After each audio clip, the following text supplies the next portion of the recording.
নতুন ভিডিও পেতে চ্যানেলটি সাবস্ক্রাইব করুন। এক ছিলেন রাজা, তার ছিল একটা পোষা কবিতর।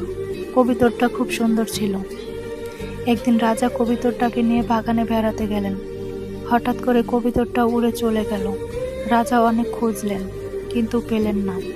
পরের দিন সকালে রাজা দেখলেন কবিতরটা ফিরে এসেছে। রাজা খুব খুশি হলেন। কবিতরটাকে আদর করে বললেন, তুই কোথায় চলে গিয়েছিলি? কবিতরটা বলল, মহারাজ, আমি একটা সুন্দর জায়গায় গিয়েছিলাম।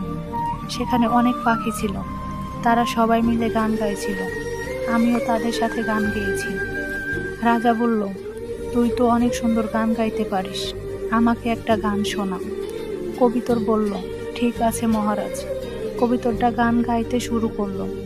তার গান শুনে রাজার চোখে পানি চলে এলো। রাজা বললেন, তোর গান শুনে আমার মন ভালো হয়ে গেল, তুই আমার কাছেই থাক, আমি তোকে অনেক ভালোবাসবো। কবিতরটা বলল, মহারাজ, আমি আপনার কাছেই থাকবো, কিন্তু আমাকে একটা কথা দিতে হবে। রাজা বললেন, কি কথা? কবিতর বলল, আমাকে সবসময় ভালোবাসবেন, কখনো ছেড়ে যাবেন না। রাজা বললেন, আমি তোকে কথা দিলাম, আমি তোকে সবসময় ভালোবাসবো। কবিতরটা খুব খুশি হলো। সে রাজার কাছেই থাকতো আর রাজাকে গান